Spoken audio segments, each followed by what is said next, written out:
Friends, welcome है आप सभी का तनु क्लासेस 8 को में। तो आज हम लोग ज्योग्राफी नहीं भूगोल का पार्ट 2 जिसका नाम है भारत, लोग और अर्थव्यवस्था का चैप्टर 9 जिसका नाम है भारत के संदर्भ में नियोजन और सतत पोषणीय विकास का थ्योरी एक्सप्लेनेशन करेंगे। इसके बाद इस चैप्टर से related subjective question, objective question यानी एमसीक्यू कवर करेंगे। ठीक है, तो इस चैप्टर के अंतर्गत जितने भी इंपॉर्टेंस पॉइंट है, जितने भी इंपॉर्टेंस थ्योरी है, सारे को हम लोग कवर करेंगे। कोई भी पॉइंट हम लोग का नहीं छूटेगा, कोई भी थ्योरी हम लोग का नहीं छूटेगा। ये एग्जाम की दृष्टि से काफी महत्वपूर्ण है क्योंकि बहुत सारे क्वेश्चन आपको इस चैप्टर से पूछे जाएंगे बोर्ड एग्जाम में। तो इस चैप्टर में आपको ज्यादा समझना नहीं है, कुछ भी समझने का चीज नहीं है, सिर्फ सबको याद रखना, यानी सारे थ्योरी को आपको क्या करना है, याद रखना, सारे पॉइंट को आपको याद रखना। ठीक है, तो चलिए स्टार्ट करते हैं। ध्यान से देखना है और ध्यान से समझना है। तो सबसे पहले हमको यह बताया जा रहा कि आजादी के बाद, यानी आजादी के बाद 1947 के बाद भारत में केंद्रीकृत योजनाओं को अपनाया गया। यानी केंद्र की तरफ से, गवर्नमेंट की तरफ से जो भी प्रोजेक्ट थे, जो भी योजनाएं थे, चाहे वो कृषि क्षेत्र में हो या फिर औद्योगिक क्षेत्र में हो या फिर शिक्षा क्षेत्र में हो, सारे योजनाओं को क्या किया गया, अपनाया गया, लागू किया गया।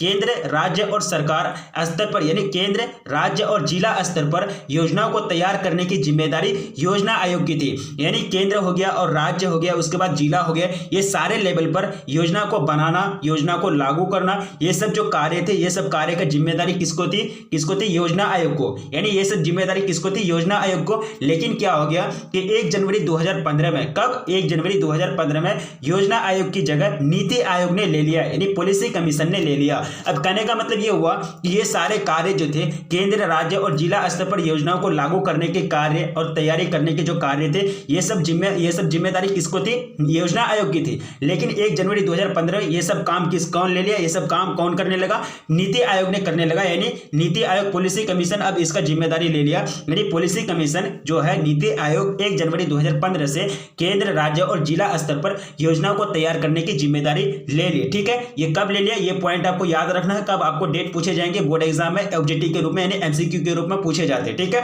अब हम समझेंगे कि नीति आयोग क्या होता है, यानी पॉलिसी कमीशन क्या होता है। देखिए, इसे राष्ट्रीय भारत परिवर्तन संस्था भी कहा जाता है। ये पॉइंट काफी इंपॉर्टेंट पॉइंट है। इसे क्या कहा जाता है, राष्ट्रीय भारत परिवर्तन संस्था भी कहा जाता है। इसकी स्थापना केंद्रीय और राज्य सरकारों को तकनीकी तथा युक्तिगत सलाह देने के लिए भारत के आर्थिक नीति निर्माण में राज्यों की भागीदारी सुनिश्चित करने के उद्देश्य से नीति आयोग की स्थापना की गई। यानी कहने का मतलब ये है कि केंद्र और राज्य को तकनीकी, यानी टेक्नोलॉजी के रूप से और युक्तिगत, यानी पर्सनालिटी के रूप से, या फिर बहुत सारे क्षेत्र में नीति देने के लिए, यानी आर्थिक सलाह देने के लिए, यानी तरह तरह के मतलब आइडिया देने के लिए किसका क्या किया गया, किसका मतलब स्थापना किया गया, नीति आयोग का स्थापना किया गया। और नीति आयोग ही ये बात को मतलब क्या करती है, ये बात को ये करती है, मतलब ये फिक्स करती है कि राज्य का भागीदारी कितना रहेगा किसी भी मतलब क्षेत्र में योजना को लागू करने में, किसी स्टेट का, किसी राज्य का भागीदारी यानी हिस्सेदारी कितना रहेगा,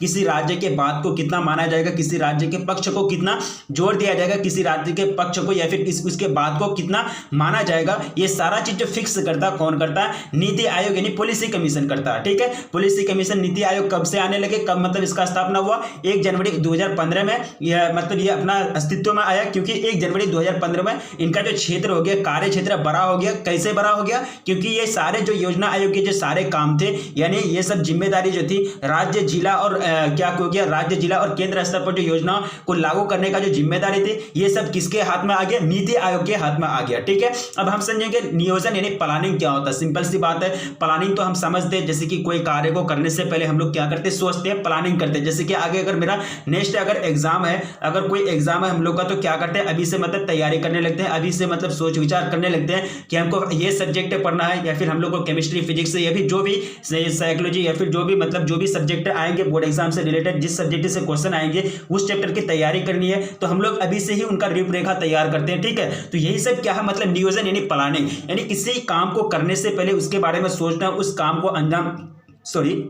अंजाम देने के लिए उसके बारे में सोचना, या फिर तरह तरह के आइडिया को अपनाना, ये सब क्या कहलाएगा, नियोजन यानी प्लानिंग कहलाएगा। ठीक है, तो वर्तमान हालात को ध्यान में रखते हुए, यानी वर्तमान अभी जो भी मतलब हालात है, जो भी सिचुएशन है, इसको ध्यान में रखते हुए लक्ष्य की प्राप्ति यानी गोल की प्राप्ति के लिए भविष्य यानी फ्यूचर की रूपरेखा तैयार करना, या फिर आवश्यक क्रियाओं के बारे में सोच विचार करना ही क्या कहलाता है, नियोजन यानी प्लानिंग कहलाता है। सिंपल सी बात है कि आप किसी को बोलते हैं ना कि आपको वो काम करने के लिए या फिर कोई दूसरा काम करने के लिए, आप अपना जिंदगी में करने करने के लिए क्या क्या प्लान किए हैं, या फिर अपना आपका प्लानिंग क्या है, ये सब क्या नियोजन यानी प्लानिंग है। ठीक है, अब समझेंगे आगे। हमको बताया जरा कि नियोजन के सामान्यतः दो उपगमन होते हैं। कितने होते हैं? दो उपगमन होते हैं, खंडीय नियोजन और प्रादेशिक नियोजन। अब देखिए सेक्टोरियल जो होता है, सेक्टोरियल प्लानिंग जो होता है, इसका मतलब ये होता है कि अर्थव्यवस्था के विभिन्न सेक्टरों, जैसे कि कृषि सेक्टर हो गया, चाहे वो परिवहन सेक्टर हो गया, फिर औद्योगिक सेक्टर हो गया, फिर शिक्षा क्षेत्र यानी शिक्षा सेक्टर हो गया, यहाँ आपको एग्जाम्पल के रूप में बताया गया है। ठीक है, तो और सेवाओं के विकास के लिए कार्यक्रम बनाना तथा उनको लागू करना, ये सब किसका है? खंडीय नियोजन है। ठीक है, यानी खंडीय नियोजन का मतलब क्या हुआ? इसका रिलेशन किससे है, इसका संबंध किससे है? अर्थव्यवस्था के विभिन्न सेक्टरों से है, चाहे वो औद्योगिक क्षेत्र हो या फिर कृषि क्षेत्र हो, यानी कोई भी सेक्टर, अर्थव्यवस्था का सेक्टर जो है वो सारा का जो संबंध होता है किस नियोजन से होता है? खंडीय नियोजन से होता है। ठीक है, अब देखिए दूसरा जो है वो क्या है? प्रादेशिक नियोजन यानी रीजनल प्लानिंग। तो ये जो होता है, किसी भी देश में सभी क्षेत्रों में एक समान आर्थिक विकास नहीं हुआ। सही बात है कि किसी भी क्षेत्र में, कोई भी देश में, कोई भी कंट्री में, कोई भी ये फिर जिला में एक समान रूप से सभी जगह आर्थिक विकास के रूप से यानी आर्थिक दृष्टि से विकास नहीं किए हैं, आर्थिक दृष्टि से वो मतलब विकास नहीं हो पाया, फिर वो मतलब एक लेवल पर उसका विकास नहीं हो पाया। ठीक है, तो और विकास में प्रादेशिक असंतुलन कम करने के लिए, यानी प्रादेशिक असंतुलन जो है, कहीं ज्यादा विकास हुआ है, कहीं कम विकास हुआ है, तो यही सब क्या है? प्रादेशिक असंतुलन। इसी को कम करने के लिए, इसी का रेशियो को घटाने के लिए योजना बनाई जाती है, जिसे क्या कहते हैं? प्रादेशिक नियोजन कहते हैं। सीधा सीधा कहने का मतलब ये हुआ कि किसी प्रदेश के लिए, किसके लिए? किसी प्रदेश के लिए, किसी राज्य के लिए, किसी भी मतलब जिला के लिए क्या करना? मतलब नियोजन तैयार करना, उसके मतलब प्रादेशिक असंतुलन को कम करने के लिए नियोजन तैयार करना, या फिर विचार तैयार करना, या फिर रूपरेखा तैयार करना ही क्या कहलाएगा? प्रादेशिक नियोजन कहलाएगा। ठीक है, तो राज्य में अगर कोई नियोजन यानी प्लानिंग तैयार की जाती है, वो क्या आएंगे? राज्य, मतलब राज्य के अंतर्गत कोई भी प्लानिंग अगर नियोजन आती है, उसके वो किसके अंतर्गत आएंगे? प्रादेशिक नियोजन यानी रीजनल प्लानिंग के अंतर्गत आएंगे। ठीक है, अब देखिए लक्ष्य क्षेत्र। ये लक्ष्य क्षेत्र देखिए हमको समझना है कि लक्ष्य क्षेत्र नियोजन, तो ये जो होता है क्षेत्रीय और सामाजिक विषमताओं की प्रबलता को नियंत्रण में कर्म करने के लिए, यानी नियंत्रण कंट्रोल में करने के लिए कर्म योजना आयोग ने क्या, उन्हें क्रम में योजना आयोग ने लक्ष्य क्षेत्र और लक्ष्य समूह योजना उपागमों को प्रस्तुत किया है। ठीक है, कौन कौन सा? देखिए किसको क्या करने के लिए? लक्ष्य क्षेत्र नियोजन क्या है कि क्षेत्रीय और सामाजिक विषमताओं की प्रबलता, यानी क्षेत्रीय और सामाजिक, यानी क्षेत्र में क्या है कि कई ज्यादा मतलब कोई ज्यादा मतलब विकास किया है, कोई कम विकास किया है। सामाजिक विषमता, समाज में क्या है कि सामाजिक विषमता कहने का मतलब ये कि कोई मतलब ज्यादा गरीब है, कोई कम मतलब कोई ज्यादा गरीब है तो कोई मतलब ज्यादा अमीर है। ठीक है, ये क्या हो गया? सामाजिक विषमता हो गया। इसी की प्रबलता को, इसी की स्ट्रेंथ को कंट्रोल करने के लिए, कंट्रोल में, नियंत्रण में रखने के लिए योजना आयोग ने लक्ष्य क्षेत्र और लक्ष्य समूह योजना उपागमों को प्रस्तुत किया है। तो लक्ष्य क्षेत्र में और लक्ष्य समूह जो है, बहुत दोनों समूह है, दोनों समूह के बारे में हम आगे डिटेल्स में इसी में पढ़ेंगे। ठीक है, अब देखिए आता है लक्ष्य क्षेत्र। देखिए लक्ष्य क्षेत्रों के कार्यक्रम के अंतर्गत, यानी लक्ष्य क्षेत्र तो हो गया, यानी योजना आयोग ने तो दो समूह बना दिया, लक्ष्य क्षेत्र और लक्ष्य समूह, ये योजना उपागम तो बना दिए, लेकिन लक्ष्य क्षेत्र के अंतर्गत क्या क्या आते हैं? तो लक्ष्य क्षेत्र के कार्यक्रम के अंतर्गत क्षेत्रीय विकास, पर्वतीय क्षेत्रीय विकास कार्यक्रम और सूखा क्षेत्र विकास कार्यक्रम आदि आते हैं। ठीक है, जैसे कि बिहार के बारे में बात किया है, बिहार स्टेट के बारे में अगर बात की जाए तो इसका जो दक्षिणी क्षेत्र है, यानी दक्षिणी बिहार पूरा सूखाग्रस्त इलाका है। ठीक है, तो इसको क्या करने के लिए, इसको मतलब इसको संतुलन में लाने के लिए जो योजना लाए जाएंगे, जो कार्यक्रम किए जाएंगे, तो वो किस क्षेत्र में आ जाएंगे? लक्ष्य क्षेत्र में आ जाएंगे। ठीक है, तो ये लक्ष्य क्षेत्र के अंतर्गत क्या क्या आते हैं? ये आपको ऑब्जेक्टिव क्वेश्चन एमसीक्यू पूछे जाते हैं और सब्जेक्टिव क्वेश्चन भी पूछे जाते हैं कि लक्ष्य क्षेत्र के अंतर्गत आने वाले कार्यक्रम का उल्लेख करें। ठीक है, तो लक्ष्य क्षेत्र के अंतर्गत कौन कौन से कार्य आते हैं? क्षेत्र विकास कार्यक्रम, पर्वतीय क्षेत्र विकास कार्यक्रम और सूखा क्षेत्र विकास कार्यक्रम आदि आते हैं लक्ष्य क्षेत्र के अंतर्गत। तो 8वीं पंचवर्षीय योजना में पर्वतीय क्षेत्रों और उत्तर पूर्वी राज्यों, जनजातीय एवं पिछड़े क्षेत्रों में अवसंरचना का मतलब क्या हुआ कि उसका बेस को, उसके ढांचा को विकसित करने हेतु विशिष्ट क्षेत्र योजना तैयार किया गया। यानी 8वीं पंचवर्षीय योजना जो है, यह क्या किया गया? 8वीं पंचवर्षीय योजना के अंतर्गत यह भी रखा गया कि पर्वतीय क्षेत्रों और उत्तर पूर्वी जो राज्य हैं और जनजातीय क्षेत्र, पिछड़े क्षेत्र जो है, उसकी अवसंरचना को, उसका बेस को मजबूत करने के लिए तरह तरह के क्या किए गए? विशिष्ट योजना तैयार किए गए। ठीक है, आगे हमको बताया जरा लघु कृषक विकास संस्था। लघु कृषक विकास संस्था ने एसएफडीए, इसको शॉर्ट में कहते हैं। आपको ऑब्जेक्टिव क्वेश्चन पूछे जाते हैं कि एसएफडीए का फुल फॉर्म क्या है। ठीक है, तो इसको हिंदी में क्या कहते हैं? लघु कृषक विकास संस्था। तो small farmers development agency, small farmers development agency SFDA का फुल फॉर्म है। ये फुल फॉर्म आपको याद रखना है। तथा सीमांत किसान विकास संस्था एमएफडीए। ठीक है, तो मार्जिनल फार्मर्स डेवलपमेंट एजेंसी क्या है? यहाँ एम लगा हुआ, मतलब एफडीए जो है, ये तीनों लेटर सेम है, सिर्फ आगे एम लगा हुआ तो मार्जिनल हो जाएंगे, सीमांत हो जाएंगे। तो सीमांत किसान या फिर कृषक किसान तो वही हुआ ना, सीमांत किसान विकास संस्था, जिसको शॉर्ट में क्या कहते हैं, MFDA कहते हैं। फुल फॉर्म क्या है, मार्जिनल फार्मर्स डेवलपमेंट एजेंसी, लक्ष्य समूह के कार्यक्रम है। देखिए ये दोनों जो है ये क्या है, SFDA और MFDA, ये किसके कार्यक्रम है, ये किसके कार्यक्रम है, लक्ष्य क्षेत्र के कार्यक्रम है। ठीक है, आपको ऑब्जेक्टिव पूछे जा सकते हैं कि लक्ष्य क्षेत्र के कार्यक्रम है या फिर समूह क्षेत्र के कार्यक्रम या फिर दोनों या फिर इनमें से कोई नहीं, तो आपको क्या करना है, लक्ष्य क्षेत्र के कार्यक्रम है। ठीक है, अब अगला पॉइंट हमको बताया जा रहा कि पर्वतीय क्षेत्र विकास कार्यक्रम, यानी पर्वतीय क्षेत्र का विकास करना है, चाहे वो टूरिज्म की दृष्टि से हो या फिर मतलब जो घूमने के लिए जाते हैं लोग, उसको भी विकास करना पड़ता है, क्योंकि उनको भी अच्छा तरह से सजाना पड़ता है, या फिर वहां जो पर्वतीय क्षेत्र में जो असंतुलन है उसको मतलब सुधार करना पड़ता है। तो वो भी सुधार करने के लिए तरह तरह के कार्यक्रम लाए जाते हैं, तरह तरह के प्रोजेक्ट्स लाए जाते हैं, प्रोग्राम किए जाते हैं। तो उसी के बारे में हम इसमें पढ़ेंगे। तो पर्वतीय क्षेत्र विकास कार्यक्रम, हिल एरिया डेवलपमेंट प्रोग्राम, तो इस कार्यक्रम की शुरुआत 5वीं पंचवर्षीय योजना के तहत की गई। देखिए ये चीज आपको याद रखना है, इस कार्यक्रम पर्वतीय क्षेत्र विकास कार्यक्रम की शुरुआत कब, 5वीं पंचवर्षीय योजना, यानी 5वीं जो पंचवर्षीय योजना है इसके अंतर्गत की गई, इसके तहत की गई। यह पॉइंट आपको किसी भी हाल में नहीं भूलना है। ठीक है, और इस कार्यक्रम के अंतर्गत पश्चिम बंगाल का दार्जिलिंग, यानी WB वेस्ट बंगाल जो है, दार्जिलिंग जिला, तमिलनाडु का नीलगिरी, उत्तर प्रदेश के सभी पर्वतीय जिले, वर्तमान में अभी उत्तराखंड हो गया है। ठीक है, बुक मतलब अपडेट नहीं हुआ, तो बुक अपडेट हो जाएगा तो फिर वहां क्या आ जाएंगे, उत्तराखंड आ जाएंगे। ठीक है, तो वर्तमान में अभी उत्तराखंड है, पर्वतीय जिले वो क्या बन गए, उत्तराखंड बन गए। मिकिर पहाड़ी तथा असम की उत्तरी कछार की पहाड़ियां आदि को मिलाकर 15 जिले शामिल हैं। अगर बात की जाए कि पर्वतीय क्षेत्र विकास कार्यक्रम में टोटल जिलों की संख्या कोई हो जाएंगे 15 हो जाएंगे, कितना, यानी 15 जो है, यानी 15 जिले शामिल हैं पर्वतीय क्षेत्र विकास कार्यक्रम में। ठीक है, अगला पॉइंट हमको बताया जरा, ये सारा चीज क्या करेंगे, स्क्रीनशॉट लेंगे, सारा चीज क्या करेंगे, स्क्रीनशॉट लेंगे। आपका नोट अगर नहीं बना हुआ तो नोट तैयार करना है। ठीक है, अब देखिए अगला पॉइंट हमको बताया जा रहा है कि 1981 में पिछड़े क्षेत्रों पर राष्ट्रीय समिति ने उन सभी पर्वतीय क्षेत्रों को पिछड़े पर्वतीय क्षेत्रों में शामिल करने की सिफारिश की जिनकी ऊंचाई 600 मीटर, कितनी, 600 मीटर से अधिक है तथा जिनमें जनजातीय उपयोजना लागू नहीं है। ठीक है, अब कब मतलब सिफारिश किया, यानी ये जो है 1981 का वर्ष में पिछड़े क्षेत्रों में राष्ट्रीय समिति ने, किसने, यानी राष्ट्रीय समिति ने उन सभी पर्वतों को जिनको पिछड़े पर्वतीय क्षेत्र, देखिए आदमी में भी पिछड़ा वर्ग होता है। देखिए आदमी में क्या होता है कि पिछड़ा जाति की मतलब आप बोले जाते हैं ना कि पिछड़े जाति से हैं या फिर कोई अन्य जाति से है, तो उसमें भी आरक्षण दिया जाता है, उस पर ज्यादा ध्यान दिया जाता है। अगर ये पर्वत को पिछड़े पर्वत में रखेंगे, यानी ये पर्वतीय क्षेत्र को पिछड़े पर्वतीय क्षेत्रों में अगर शामिल किया जाएगा तो इसके विकास के कार्यक्रम के लिए ज्यादा फंड दिया जाएगा, ज्यादा प्रोजेक्ट आएंगे। तो इसमें भी मतलब आरक्षण की होती है, इसमें भी मतलब अगर पिछड़े वर्ग में अगर शामिल कर दिया जाएगा इस पर्वतीय क्षेत्र को तो उस पर ज्यादा मतलब ध्यान दिया जाता है सरकार का तरफ से। ठीक है, जिसके कारण समिति ने, राष्ट्रीय समिति ने 1981 में जो वह सभी पर्वत को क्या करने, वह सभी पर्वत को किस वर्ग में शामिल करने के लिए कहा, यानी पिछड़े पर्वतीय क्षेत्रों में शामिल करने की सिफारिश की, मतलब कहा जिनकी ऊंचाई जो है कितना है, 600 मीटर से अधिक है। क्यों कहा, मतलब ऐसे पर्वतीय मतलब क्यों, मतलब ये सिफारिश करने की जरूरत क्यों पड़ी राष्ट्रीय समिति को, क्योंकि उनका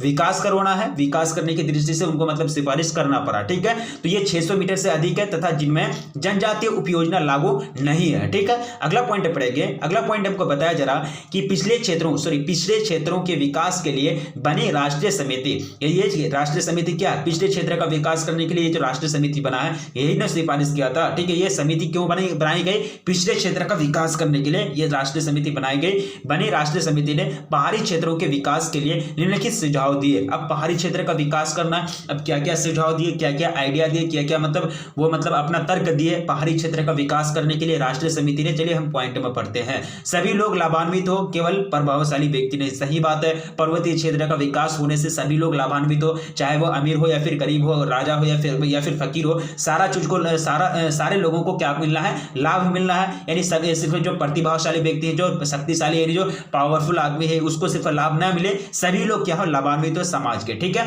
जीविका निर्वाह अर्थव्यवस्था को निवेश उन्मुखी बनाना, यानी जीविका निर्वाह अर्थव्यवस्था को, यानी जीविका निर्वाह अर्थव्यवस्था जैसे कि हम लोग का जो अर्थव्यवस्था जो क्या है कृषि क्षेत्र से रिलेटेड है, तो उसको भी क्या करना है, मतलब निवेश उन्मुखी बनाना है। ये किसका तर्क है, राष्ट्रीय समिति का तर्क हम लोग पढ़ रहे हैं, यानी इसका सुझाव को पढ़ रहे हैं। ठीक है, पिछड़े क्षेत्रों की बाजार व्यवस्था में लाकर मजदूरों को लाभ पहुंचाना है, यानी पिछड़े क्षेत्रों की बाजार व्यवस्था में लाकर, पिछड़े क्षेत्रों की कोमा हो जाएगा या क्या हो जाएगा, कोमा हो जाएगा। ठीक है, यानी पिछड़े क्षेत्रों की जो बाजार है वो अपना सही अरेंजमेंट में नहीं है, सही व्यवस्था में नहीं है, उसको सही व्यवस्था में ला करके मजदूरों को ज्यादा लाभ पहुंचाएगा, चाहिए, ठीक है। यानी जो पिछड़े क्षेत्र के जो बाजार है, जो मार्केट है, वो पिछड़े हुए हैं, ज्यादा उनका विकास नहीं हुआ, उनको अच्छा व्यवस्था में लाइए, अच्छा सिचुएशन में लाइए, ताकि क्या हो, मजदूरों को लाभ मिले। तो ये क्या है, राष्ट्रीय समिति के मतलब सुझाव है, उनके तर्क है, ठीक है। अगला पॉइंट है कि अंतर प्रादेशिक व्यापार में पिछड़े क्षेत्रों का शोषण ना हो। यानी अंतर प्रादेशिक व्यापार जैसे कि इंटरनल, जैसे कि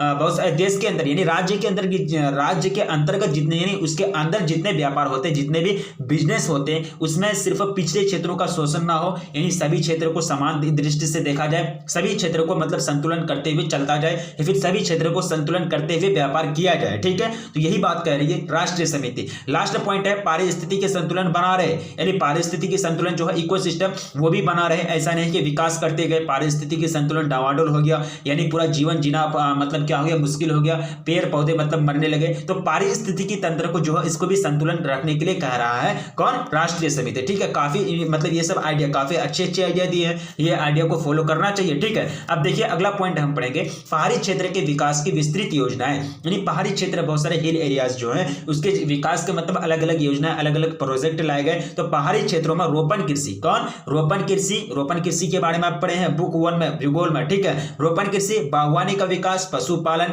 लघु तथा ग्रामीण उद्योगों का विकास करने के लिए स्थानीय साधनों को उपयोग में लाने के उद्देश्य से बनाए गए। यानी पहाड़ी क्षेत्र के विकास की विस्तृत योजना क्या क्या। अब देखिए आपका यहाँ जो पॉइंट है, आपको पूछे जाएंगे कि पहाड़ी क्षेत्र के विकास के विस्तृत योजना या फिर पहाड़ी क्षेत्र में विकास को, यानी पहाड़ी क्षेत्र में तरह तरह की योजनाओं को लागू करने का क्या क्या मकसद है, क्या क्या मतलब उसका ही उद्देश्य है। तो सारा उद्देश्य आपको यही 2 लाइन में आपका निपट गया है, मतलब 2 लाइन में आपको शॉर्ट करके बताया गया।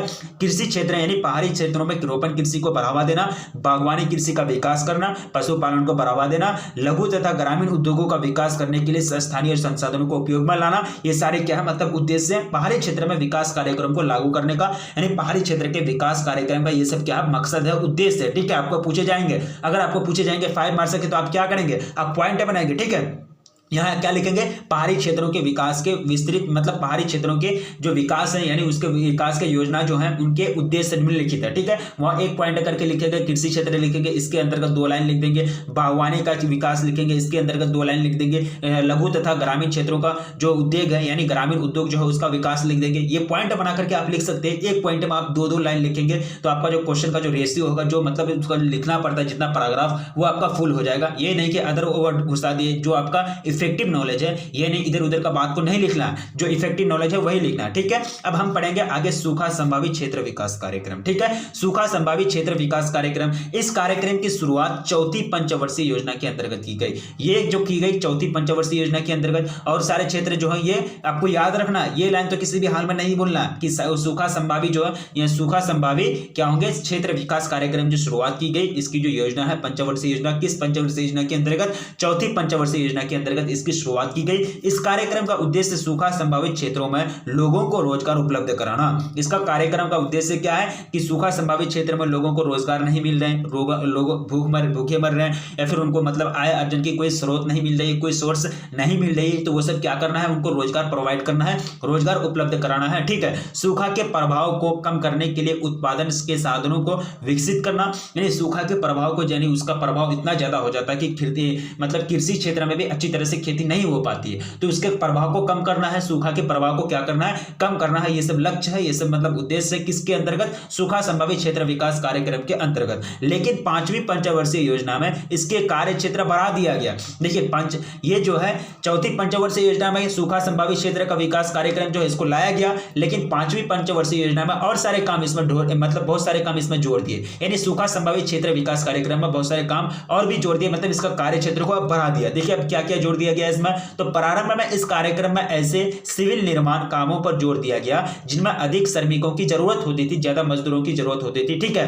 सिविल का मतलब क्या हो जाएंगे, यानी घर के काम, यानी सिविल वार जानते हैं ना, गृह युद्ध, यानी गृह के काम, गृह निर्माण कामों पर जोर दिया गया, जिसमें क्या हो कि अधिक श्रमिकों की, अधिक मजदूरों की जरूरत होती थी, ये सब काम में जोर दिया गया। लेकिन बाद में इससे क्या होगा कि बाद में इसमें सिंचाई परियोजना जैसे कि ड्रिप सिंचाई हो गया, बहुत सारे सिंचाई परियोजना लाए गए। उसके बाद भूमि विकास कार्यक्रम, वनीकरण, सड़क, बाजार, ऋण सुविधा आदि सुविधाओं पर जोर दिया गया। मतलब ये सारे काम को फिर लास्ट में जोड़ दिया गया 5वीं पंचवर्षीय योजना के अंतर्गत, किसमें? सूखा संभावित क्षेत्र विकास कार्यक्रम में। ठीक है, अगला हम पढ़ेंगे 1967 में योजना आयोग के बारे में।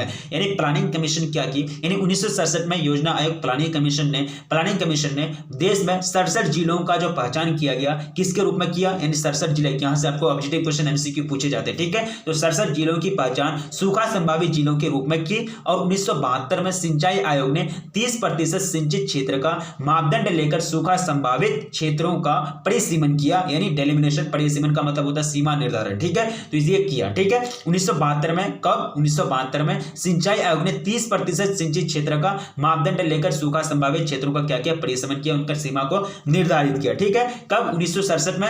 ये आपको याद रखना है, दोनों डेट याद रखना है। उसके बाद 1967 में योजना आयोग ने 67 जिलों की पहचान की। कब की?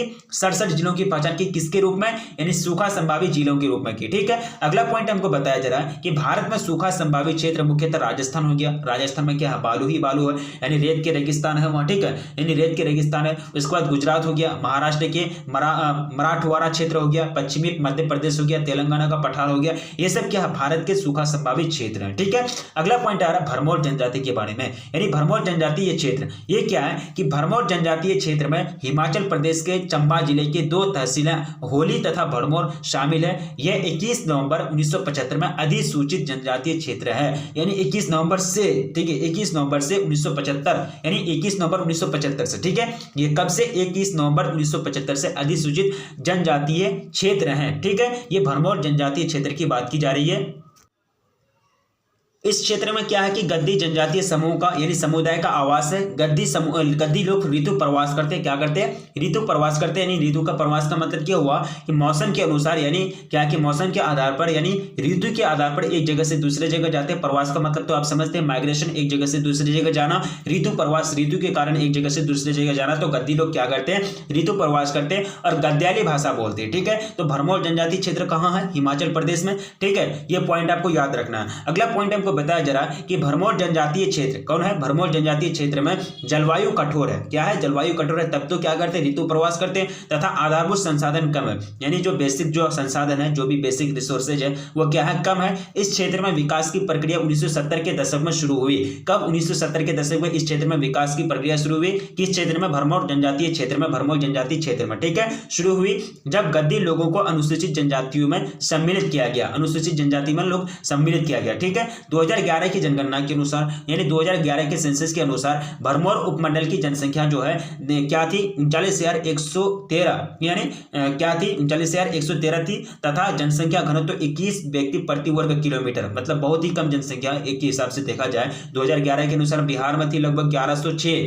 ठीक है, किसी बुक में 1102 दिया हुआ। बंगाल में तो और ज्यादा था, यूपी में तो और भर के था। ठीक है, यानी यूपी में मतलब जनसंख्या घनत्व तो कम था, बट वहां जनसंख्या ज्यादा था, 20 करोड़ लगभग 2011 का जनगणना के अनुसार। लेकिन भरमौर क्षेत्र को देखिए, यहाँ की प्रति वर्ग किलोमीटर सिर्फ क्या है? 21 व्यक्ति जो है प्रति वर्ग किलोमीटर पर निवास करती है। यानी 21 व्यक्ति प्रति वर्ग किलोमीटर यहाँ की क्या है? जनसंख्या घनत्व। ठीक है, यह हिमाचल प्रदेश का आर्थिक तथा सामाजिक रूप से पिछड़ा इलाका है। अगर देखा जाए भरमौर क्षेत्र को, भरमौर उपमंडल को, तो ये क्या है कि हिमाचल प्रदेश का आर्थिक और सामाजिक रूप से, दोनों रूप से क्या है? पिछड़ा इलाका। ठीक है, तो 1974 में 5वीं पंचवर्षीय योजना के अंतर्गत इस क्षेत्र में जनजातीय उपयोजना शुरू की गई। कब? इस क्षेत्र में 1974 में 5वीं। ठीक है, उसके बाद भरमौर को क्या किया गया कि भरमौर को हिमाचल प्रदेश में से एक समन्वित जनजातीय विकास परियोजना, आईटीडीपी जिसको बोलते हैं, का दर्जा मिला। ठीक है, यानी आईटीडीपी का दर्जा मिला, यानी भरमौर को क्या मिला? हिमाचल प्रदेश के अंतर्गत समन्वित जनजातीय विकास परियोजना का दर्जा मिला, आईटीडीपी जिसको शॉर्ट में बोलते हैं। यानी इंटीग्रेटेड ट्राइबल डेवलपमेंट प्रोग्राम का दर्जा मिल गया उनको, मतलब ओहदा मिल गया। ठीक है, अब उस पर ज्यादा मतलब ध्यान दिया जाने लगा, उसका विकास कार्यक्रम पर ज्यादा ध्यान दिया जाने लगा। क्यों? क्योंकि उनको आईटीडीपी का दर्जा मिल गया। ठीक है, तो जनजातीय समन्वित विकास उपयोजना, जनजातीय समन्वित विकास उपयोजना लागू होने से हुए सामाजिक लाभों में साक्षरता दर में तेजी वृद्धि हुई। जब मतलब इनको क्या गया, मतलब आईटीडीपी में जैसे मतलब उसको दर्जा दिया गया, तो वह तरह तरह की योजना लागू किए गए। सामाजिक लाभों में क्या हुआ कि मतलब साक्षरता दर में वृद्धि हुआ, लिंग अनुपात में सुधार हुआ, बाल विवाह यानी चाइल्ड मैरिज में कमी आई। पहले क्या होता था कि चाइल्ड मैरिज किया जाता था, साक्षरता की कमी थी, लिंग अनुपात में भी सुधार नहीं हुआ था। ये सब क्षेत्र में क्या होने लगा? सुधार होने लगा। तो इस क्षेत्र में 1971 में स्त्री साक्षरता दर 1.88% और जो 2011 में 65%। कितना मतलब अंतर है, पूरा कितना मतलब आगे निकल गया, ठीक है, बहुत ही आगे निकल गया ना। 1971 की बात की जाए तो ये कब थी 1.88%, ठीक है, तो 2011 में 65% हो गई, ठीक है। 1971 कब हो गया, टाइम भी बहुत हो गया, 1971 लगभग उधर 19 साल हुआ, अभी क्या चल रहा है 21 चल रहा है, लगभग कितना हो जाएगा मतलब कितना 50 साल के बाद मतलब उसका जो परसेंटेज है कहाँ पहुंचा 65 में पहुंचा, ठीक है। अब देखेंगे गद्दियों की परंपरागत अर्थव्यवस्था क्या है। गद्दियों की परंपरागत अर्थव्यवस्था जीवन निर्वाह कृषि व पशुचारण पर आधारित थी। यानी गद्दियों की जो परंपरागत अर्थव्यवस्था थी, यानी जो वो काम करते थे, वो जो काम करके जीवन निर्वाह करते थे, जीवन निर्वाह कृषि यानी जीवन निर्वाह कृषि किसको कहेंगे, चावल की खेती को कहेंगे, ठीक है। और पशुचारण यानी पशुपालन करके क्या करते थे, अपना जीवन व्यतीत करते थे।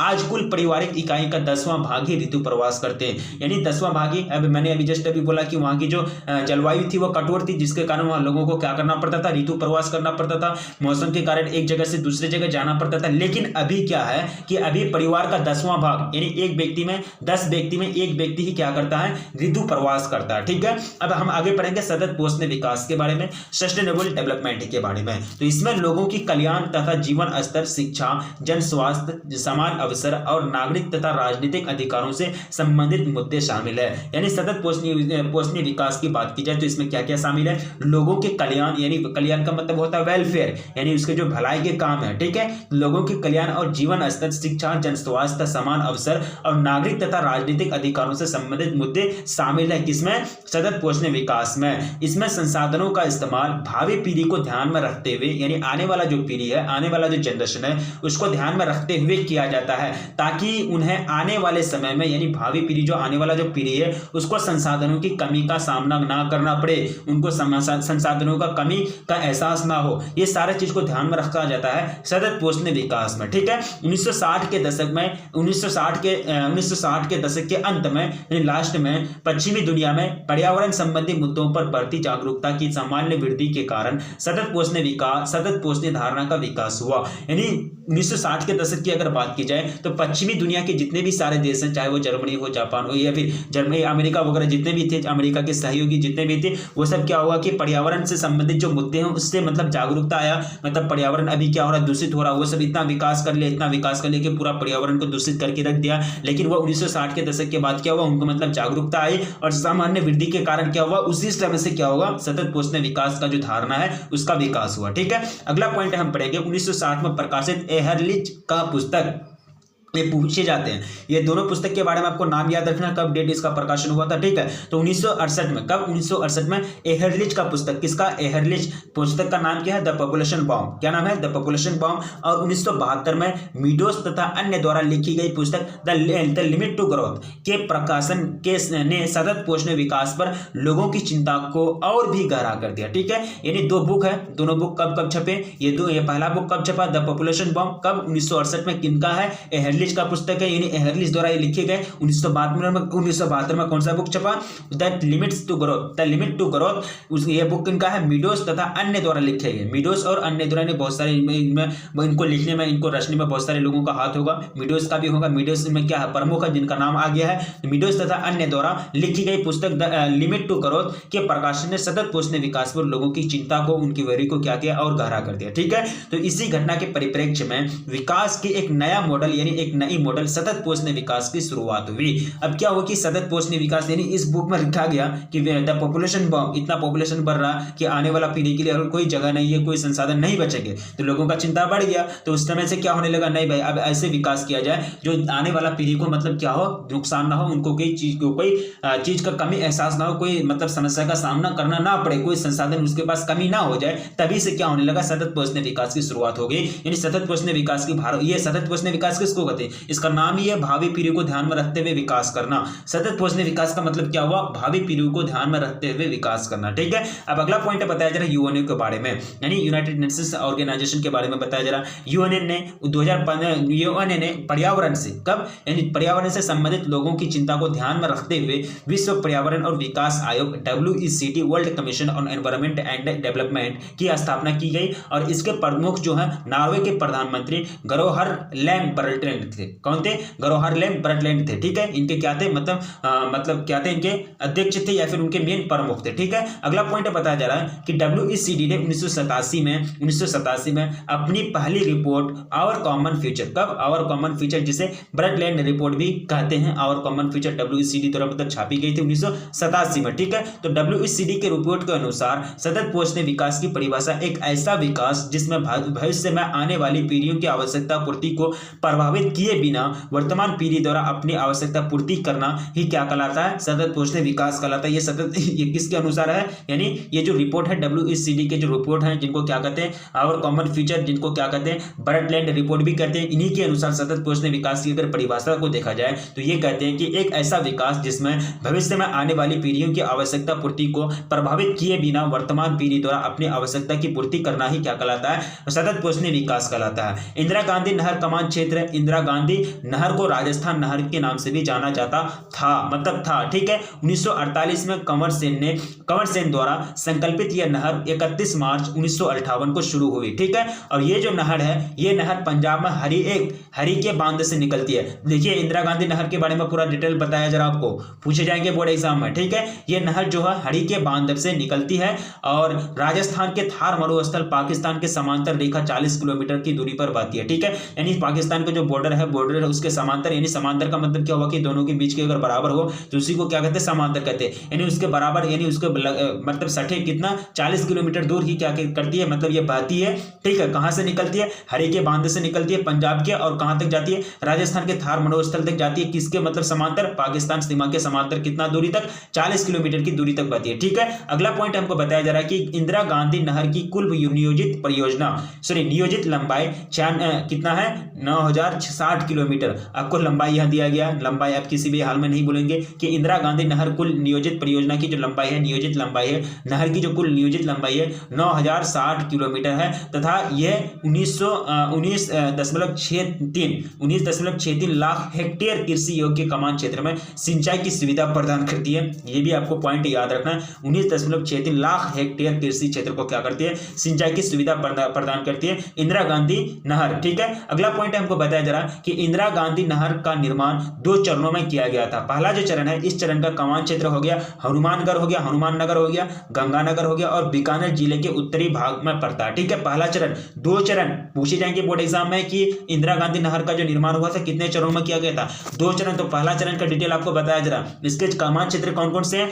हनुमाननगर हो गया, गंगानगर हो गया, बीकानेर जिले के उत्तरी भाग हो गया। ये सब क्या है? इनके क्षेत्र कमान क्षेत्र के अंतर्गत पड़ते हैं। इस चरण की कृषि योग्य कमान क्षेत्र जो है 5.53 लाख हेक्टेयर है और इस चरण के कमान क्षेत्र में सिंचाई की शुरुआत 1960 के दशक में की गई थी। कब? 1960 के दशक में की गई थी पहला चरण के क्षेत्र में सिंचाई की शुरुआत। अब अगला जो दूसरा जो चरण है वो क्या है? इस चरण का कमान क्षेत्र जो है बीकानेर हो जाएंगे, जैसलमेर हो जाएंगे, बाड़मेर, नागौर, जोधपुर और चूरन जिलों में 14.10 लाख हेक्टेयर कृषि योग्य भूमि पर फैला हुआ है इसका कमान क्षेत्र। यानी दूसरा अगर कमान क्षेत्र देखा जाए, दूसरा चरण का कमान क्षेत्र देखा जाए तो ये उनका कमान क्षेत्र है बीकानेर, जैसलमेर, बाड़मेर, नागौर, जोधपुर और चूरन जिलों में 14.1 लाख हेक्टेयर कृषि जो भूमि है, 1 लाख हेक्टेयर कृषि योग्य जो भूमि है इस क्षेत्र के अंतर्गत आते हैं। ठीक है, इंदिरा गांधी नहर तंत्र में सभी लिफ्ट नहरें मुख्य नहर के बाएं किनारे से निकलती है। ठीक है, मुख्य नहर के बाएं किनारे से निकलती है।